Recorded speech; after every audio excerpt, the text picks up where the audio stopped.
Hello বন্ধুরা, শিক্ষা and টিউটোরিয়ালের পক্ষ থেকে তোমাদের সবাইকে জানাই স্বাগত।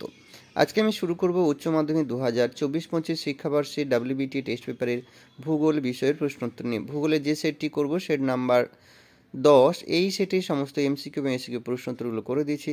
সাথে বলে রাখি, যারা ভিডিওটি দেখছো, যদি ভিডিওটি ভালো লাগে তাহলে বন্ধুদের মধ্যে প্রচুর পরিমাণে শেয়ার করো। আর যদি তোমরা আমাদের চ্যানেল নতুন হও তাহলে অবশ্যই চ্যানেলটি সাবস্ক্রাইব করে আমাদের সাথে যুক্ত থেকো। চলো দেখে নিই একের প্রশ্ন।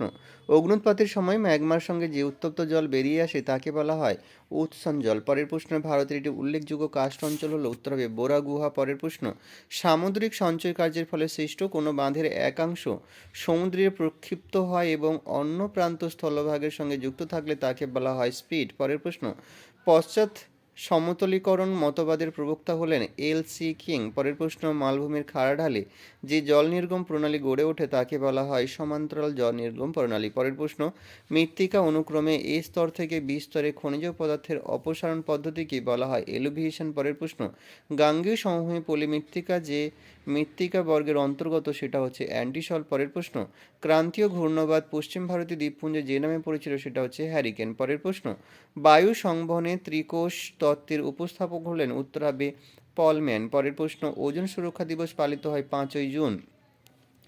পরের প্রশ্ন, পৃথিবী বিলুপ্ত, বিপন্ন ইত্যাদি উদ্ভিদ ও প্রাণী তালিকা প্রকাশ করে যে সংস্থা সেটা হচ্ছে IUCN। পরের প্রশ্ন, বর্ষাকালে জলাধার থেকে অতিরিক্ত জল ছাড়ার ফলে সৃষ্ট বন্যা হলো একটি আধা প্রাকৃতিক বিপর্যয়।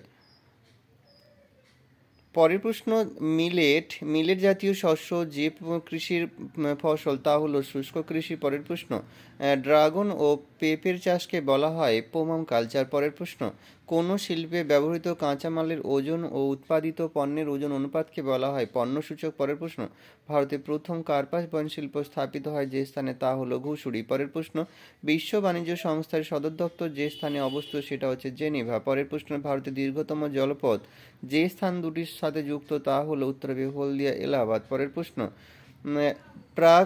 প্রায় যোগাযোগহীন বিচ্ছিন্ন গ্রামীণ বসতিকে বলা হয় হ্যামলেট। পরের প্রশ্ন, ভারতের বৃহত্তম মেট্রোপলিটন শহর হলো মুম্বাই। পরের প্রশ্ন, অর্থনৈতিক উন্নয়নের একটি প্রধান সূচক হলো মোট অভ্যন্তরীণ উৎপাদন।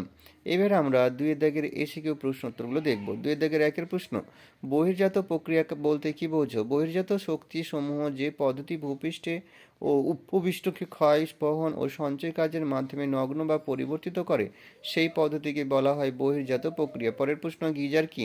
এটা নির্দিষ্ট সময়ের ব্যবধানে সশব্দে প্রবল বেগে ফোয়ারার মতো ভূপৃষ্ঠের ওপর উৎক্ষিপ্ত হয় সেই সব উষ্ণ প্রশ্নকে গিজার বলা হয়। পরের প্রশ্ন, ভারতের করমণ্ডল উপকূলে কোন ধরনের উপকূল দেখা যায়? যৌগিক। পরের প্রশ্ন, মোনাডং বলতে কি বোঝো? স্বাভাবিক ক্ষয়চক্রের বার্ধক্য পর্যায়ে সমপ্রায় ভূমির উপর অপেক্ষাকৃত কঠিন শিলায় গঠিত বা কম ক্ষয়প্রাপ্ত স্বল্প উচ্চ ঢিবির মতো অবশিষ্ট পাহাড়গুলিকে মোনাডং বলা হয়। পরের প্রশ্ন, পূর্ববর্তী নদী কাকে বলে? ভূতাত্ত্বিক পরিবর্তন হলেও কোনো নদী যদি নিম্নক্ষয়ের সাহায্যে সেই অঞ্চলের ভূ উন্নয়নের সাথে সামঞ্জস্য রেখে তার পূর্বেকার প্রভাব বজায় রাখতে সক্ষম হয় তাহলে তাকে পূর্ববর্তী নদী বলা হয়। পরের প্রশ্ন, রেগুলিত কি? আবহবিকারের ফলে ভূত্বকের উপরিভাগে সৃষ্ট শিলাচূর্ণকে রেগুলিত বলা হয়। পরের প্রশ্ন, মৃত্তিকা পরিলেখ বলতে কি বোঝায়? ভূপৃষ্ঠ থেকে নিচের দিকে আদিশিলা পর্যন্ত পরপর সুবিন্যস্ত মাটির স্তরসমূহের উল্লম্ব প্রস্থচ্ছেদকে মৃত্তিকা পরিলেখ বা প্রোফাইল বলা হয়। পরের প্রশ্ন, ক্যালিফোর্নিয়ায় কোন জলবায়ু দেখা যায়? উত্তর হবে ভূমধ্যসাগরীয় জলবায়ু। পরের প্রশ্ন, পৃথিবীব্যাপী জলবায়ু পরিবর্তন দুটি প্রমাণ লেখো। উত্তর হচ্ছে বৈশ্বিক বায়ু ও সমুদ্রের তাপমাত্রা বৃদ্ধি আর বিশ্বব্যাপী সমুদ্রপৃষ্ঠের উচ্চতা বৃদ্ধি। পরের প্রশ্ন, জিওস্ট্রপিক বায়ু বলতে কি বোঝো? ট্রপোস্ফিয়ারের ঊর্ধ্ব প্রায় 6 থেকে 8 কিলোমিটার উচ্চতায় সমচাপ রেখার সাথে সমান্তরালে প্রবাহিত বায়ুকে জিওস্ট্রপিক বায়ু বলা হয়। পরের প্রশ্ন, ভারতের জীববৈচিত্র্যের হটস্পটের দুটি উদাহরণ। উত্তর হবে পশ্চিমঘাট পর্বতমালার সাইলেন্ট ভ্যালি এবং ইন্দো বার্মা অঞ্চল। পরের প্রশ্ন, ভারতীয় আবহাওয়া বিভাগ এর মতে বন্যার সংজ্ঞা দাও। 1 দিন থেকে 3 দিন বা তারও বেশি সময়ের জন্য ভারী বা অত্যন্ত ভারী বৃষ্টিপাতের ফলে সংকলিত প্রচুর পরিমাণে জল যদি শুষ্ক জমিতে জমায়েত হয় তাহলে তাকে বন্যা বলা হয়। পরের প্রশ্ন, ট্রাক ফার্মিং কাকে বলে? কৃষিক্ষেত্রে উৎপাদিত শাকসবজি ট্রাকে করে নিকটবর্তী বাজারে পাঠানো হয় বলে মার্কিন যুক্তরাষ্ট্রের বাজারভিত্তিক উদ্যান কৃষি ট্রাক ফার্মিং নামে পরিচিত। পরের প্রশ্ন, অপারেশন ফ্লাড বলতে কি বোঝো?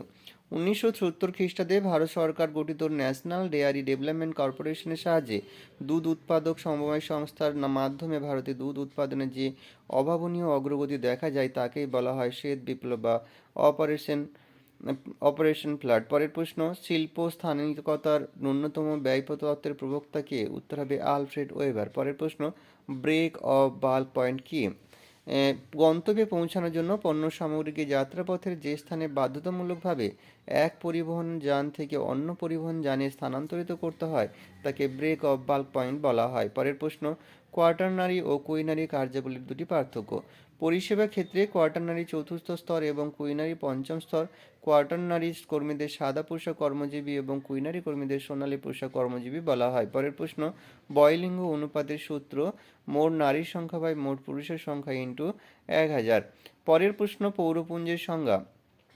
পাশাপাশি অবস্থিত কয়েকটি পৌর অঞ্চল পরস্পরের সাথে যুক্ত হয়ে বহুদূর বিস্তৃত যে বৃহৎ আকৃতির পৌর অঞ্চল সৃষ্টি করে এবং ওই অঞ্চলের জনসংখ্যা 10 লক্ষের অধিক হলে সেই অঞ্চলকে পৌরপুঞ্জ বা কনভারশন বলা হয়। পরের প্রশ্ন, ভারতের পরিকল্পনা অঞ্চলে জনক কাকে বলা হয়? প্রশান্তচন্দ্র মহালনবিশ। পরের প্রশ্ন, ছত্তিশগড়ের লৌহ ইস্পাত শিল্পকেন্দ্রের নাম লেখো। উত্তর হবে ভিলাই। এখানেই শেষ করলাম। তো সবাই ভালো থেকো, পরীক্ষার আগাম শুভেচ্ছা রইল।